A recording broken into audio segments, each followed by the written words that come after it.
You wonder why people are disappearing. You wonder why the noise has faded, why the invitations have stopped, why your phone doesn't ring as often as it used to.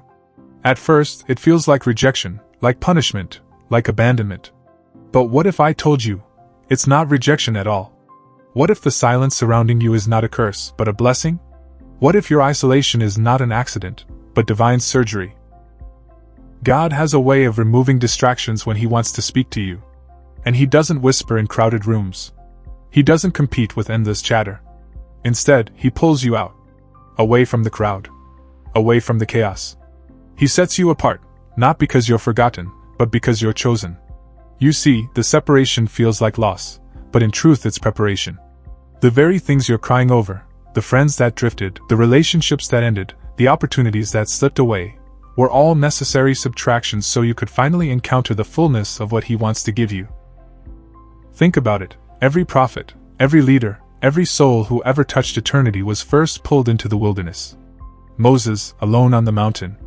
Elijah, hiding in the cave. Jesus, fasting in the desert. It was in solitude, not in celebration, where their strength was built. And here you are, in your own wilderness. You think you've been abandoned, but God has only hidden you. Hidden you for growth. Hidden you for transformation. Hidden you so when the world sees you again, you won't be the same, you'll be greater, stronger, clearer. Isolation is not punishment. It's incubation. But let's be honest, being alone feels like dying. And in a way, it is. God lets certain versions of you die so the true you can be resurrected. He lets false friendships fall away so authentic ones can rise. He lets illusions collapse so your eyes can open to truth. That pain you feel when you sit in silence? That ache in your chest when you realize no one is calling you? That's the sound of your old self breaking. And that breaking is grace. Because without the breaking, there is no becoming.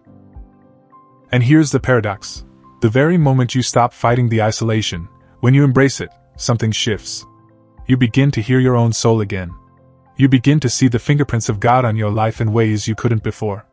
And then, slowly, everything you thought you lost comes back. But this time, it comes back in divine order. The right people, the right opportunities, the right doors. God doesn't take without giving. He only clears the path so He can replace the lesser with the greater. Your solitude is proof that He is not done with you. In fact, it's proof that He is just beginning.